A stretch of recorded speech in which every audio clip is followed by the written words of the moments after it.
Assalamualaikum warahmatullahi wabarakatuh. Waalaikumsalam warahmatullahi wabarakatuh.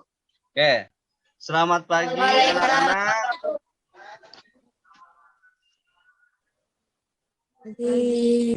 Pagi ya. Pagi. Sebelum belajar, marilah kita berdoa. Ya, pimpin doa.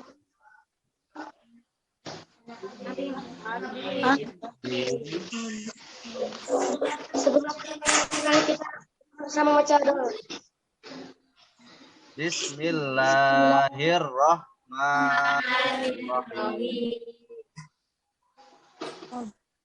Suara Bapak masih terdengar nggak? Dengar. Kayaknya suara kalian kurang kenceng deh. Ya, oke. Hari ini kita akan belajar di tema 8 subtema 2 pembelajaran pertama. Mana maskernya? Ya. Karena dalam kondisi COVID yang masih mewabah, jangan lupa maskernya dibawa, jaga jarak, dan jangan lupa mencuci tangan, ya. Sebelumnya kita sudah belajar tentang apa? Untuk pertanian. Apa saja? Penggunaan air bersih apa saja? Untuk memasak. Untuk memasak, betul, anak. Apalagi? Minum. Untuk minum. Apalagi? Laki-lakinya apa? Berguna untuk mencuci. Berguna untuk mencuci. Ya, oke. Itu adalah kegunaan air. Nanti setelah pembelajaran, kamu dapat menganalisis peristiwa-peristiwa atau tindakan pada teks non-fiksi dengan tepat. Kamu dapat menunjukkan peristiwa-peristiwa atau tindakan pada teks non-fiksi dengan cermat. Terus kamu dapat menafsirkan faktor-faktor yang mempengaruhi siklus air dengan cermat. Itu ya. Mudah-mudahan tujuan pembelajaran hari ini tercapai dan kalian juga mengerti dan paham. Ya. Sebelumnya udah dikelompokkan kan ya? Kelompoknya udah 4 orang per kelompok. Nah, Bapak punya ini nih, punya sebuah teks. Ya, siapa yang membacakan? Saya, Pak. Boleh Abim. Yang atas Abim. Ini adalah teks yang ditulis karangan beliau. Ini penulis yang bukan berdasarkan kenyataan. Ya, kata Abim adalah teks fiksi itu adalah teks yang bersifat karangan non-ilmiah dari penulis yang bukan berdasarkan kenyataan. Ternyata definisi fiksi itu secara singkatnya itu adalah khayalan. Ya, khayalan atau karangan biasanya itu ada cerpen. Kalau teks non-fiksi siapa yang membacakan? Tiana boleh bacakan.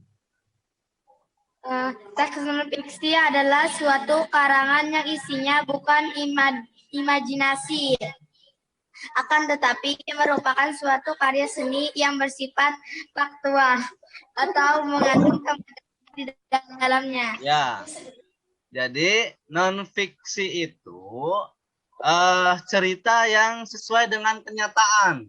Jadi benar-benar terjadi. Itu adalah teks non-fiksi. Nah, ya. Siapa yang membacakan teks A? Ya. Boleh. Silakan Abim. Bu Murmati adalah guru desa Sidang itu. Beliau sudah menghabis selama 21 tahun. Kini usianya menginjak kepala 5. Oke. Berdasarkan teks A, ya. Berdasarkan teks A, Bapak tanya, kira-kira teks A itu termasuk non-fiksi atau fiksi? Non-fiksi. Non-fiksi. Kenapa yang teks A bersifat non-fiksi? Karena bersifat kenyataan atau faktual. Ya. Jadi fakta terjadi. Ya. Oke, selanjutnya ke teks B. Siapa yang bacakan? Pak. Siapa? Pak. Boleh, silakan.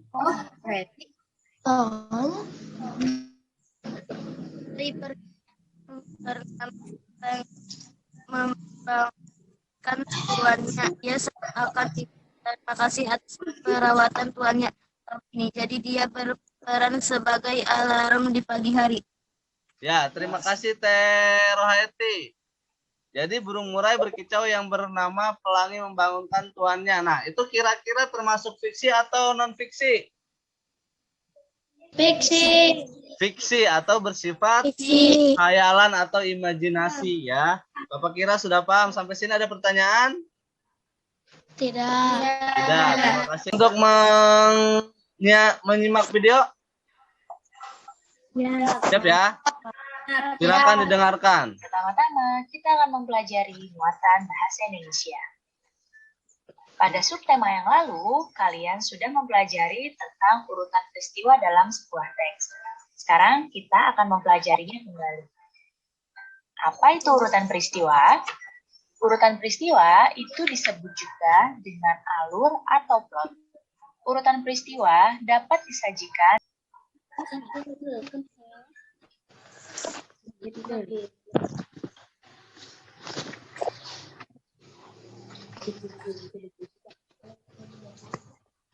Sudah selesai membacanya? Kita akan mencoba menuliskan urutan peristiwa berdasarkan teks di samping. Dan kita akan membuatnya dalam bentuk diagram alir. Yang pertama, kita tuliskan judulnya terlebih dahulu. Judulnya adalah air. Nah, yang berikutnya, urutan peristiwa berdasarkan teks. Yang pertama adalah pemanasan permukaan bumi oleh matahari. Kemudian yang berikutnya adalah uap air berubah menjadi titik-titik air, dan yang berikutnya titik-titik jatuh ke bumi dan hujan pun turun. Nah, coba Teh Maya deh. Bapak pengen Teh Maya yang bacain. Teh Maya. Proses siklus air menyebabkan air bergerak meninggalkan tanah ke udara. Selanjutnya, air turun lagi ke dalam tanah melalui celah-celah pori-pori tanah serta batuan. Air yang masuk ke dalam tanah ini kemudian menjadi air cadangan. Ya, terima kasih Teh Maya sudah membacakan. Ya. Nah, setelah kalian membaca teks tadi, kalian akan berdiskusi mengerjakan LKPD bersama kelompok kalian ya tentang siklus air tanah. Tadi kan ada 2 paragraf ya, yang pertama dan kedua. Nah, itu paragraf yang pertama itu adalah peristiwa yang pertama, dan yang paragraf yang kedua adalah peristiwa yang kedua. Nah, silakan kalian berdiskusi dengan kelompoknya ya, menentukan peristiwa yang pertama kira-kira apa saja isinya, yang kedua apa saja. Ya. Oke, silakan dibacakan hasil diskusinya. Kelompok siapa yang bacakan?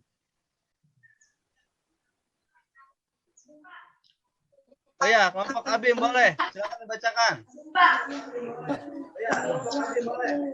Peristiwa 1, bergerak selanjutnya air turun lagi ke hujan.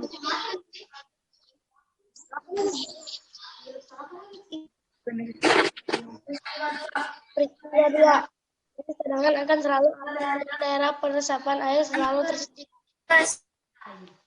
Oke, terima kasih untuk kelompok Abim. Ya. Gambar A, gambar apa? Persawahan. Persawahan, ya. Yang gambar B? Persawahan yang kering. Pesawahan yang kering. Oke. Kira-kira perbedaan gambar A dan gambar B itu apa? Jadi, di dalam gambar A itu ya, lingkungannya masih bisa dijaga ya. Untuk yang gambar B, lingkungannya sudah mulai rusak. Jadi ketersediaan airnya itu sudah berkurang. Tapi yang gambar A itu sangat melimpah. Itu ya. Setelah ini kalian akan melihat video faktor-faktor yang mempengaruhi siklus air tanah. Silahkan. Sudah tampak belum gambarnya Teh? Air masuk ke sungai dan mengalir ke laut, sehingga air yang tergenang ke danau. air yang turun ke tanah, ada yang masuk dan bergerak ke dalam tanah melalui telah-telah dan kolam tanah serta batu. Air yang masuk ke dalam tanah ini kemudian menjadi air cadangan atau sumber air. Oh ini udah ada. Cadangan akan selalu ada apabila daerah resapan air. Melihat video tadi, apa yang kalian dapatkan? Akar meresap air. Akar meresap air. Terus tuh.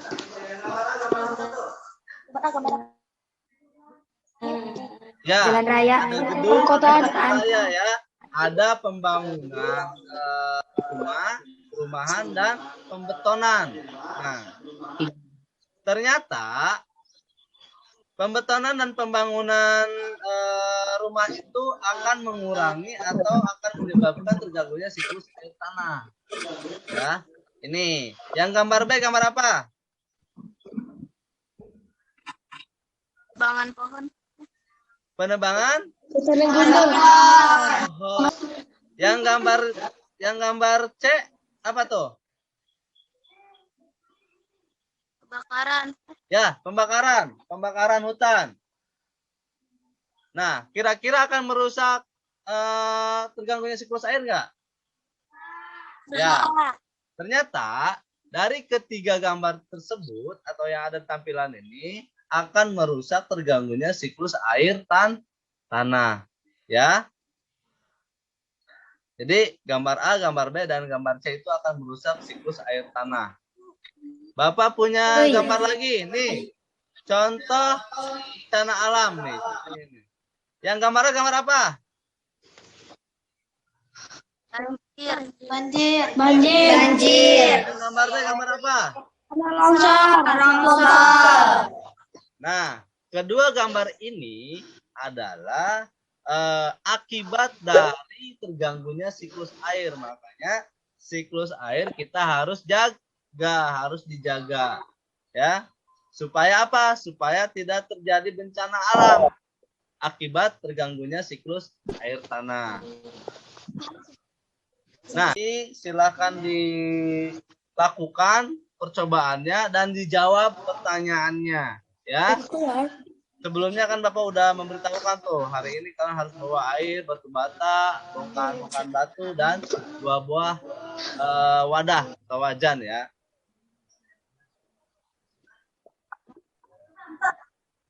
Oke, silakan untuk berdiskusi mengerjakan LKPD-nya. Ya.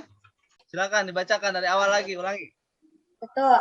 Ada perbedaan tinggi permukaan air pada loyang. Isiannya ada perbedaan tinggi permukaan air pada kedua loyang. Nomor 2. Yang terjadi pada loyang batu bata. Pada loyang batu bata air Yang lainnya nanti sampaikan di WA grup ya, karena waktunya kita sedikit. Oke, setelah kalian melakukan kegiatan percobaan, apa saja kesimpulannya? air tanah hujan yang meresap dan mengalir di bawah permukaan. Ini kadangnya jalan. Permukaan adalah air yang tanah dan tidak dalam tanah. Ya, terima kasih Teh Maya. Oke ya. Untuk hari ini Bapak kira sudah cukup pembelajaran. Melakukan pembelajaran hari ini apa saja yang kalian dapatkan? Kita telah belajar tentang apa? Tentang teks fiksi dan non fiksi. Betul, fiksi dan non fiksi. Apalagi Teh?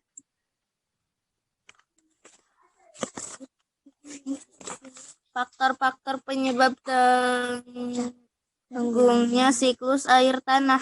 Ya, faktor-faktor terganggunya siklus air tanah apalagi? Akibat terganggunya siklus air tanah. Ya, akibat yang terjadi terganggunya air tanah. Oke, Bapak rasa sudah cukup ya. Sampai sini apakah kalian paham? pagi, Pak. Insya Allah. Apakah kalian senang hari ini belajar dengan Bapak? Senang. Senang. Dijawab ya, Teh. Ya, Ya. besok kita akan belajar di tema 8, masih tema 8 di subtema 2 pembelajaran kedua. Siap-siap ya. Terima kasih untuk hari ini. Teh Rohaiti silakan dipimpin doanya untuk mengakhiri pembelajaran hari ini. Kiranya ini sinyal sudah mulai kurang bagus, Bapak akhiri. Terima kasih untuk hari ini. Wabillahi taufiq, assalamualaikum warahmatullahi wabarakatuh. Sampai berjumpa di lain waktu.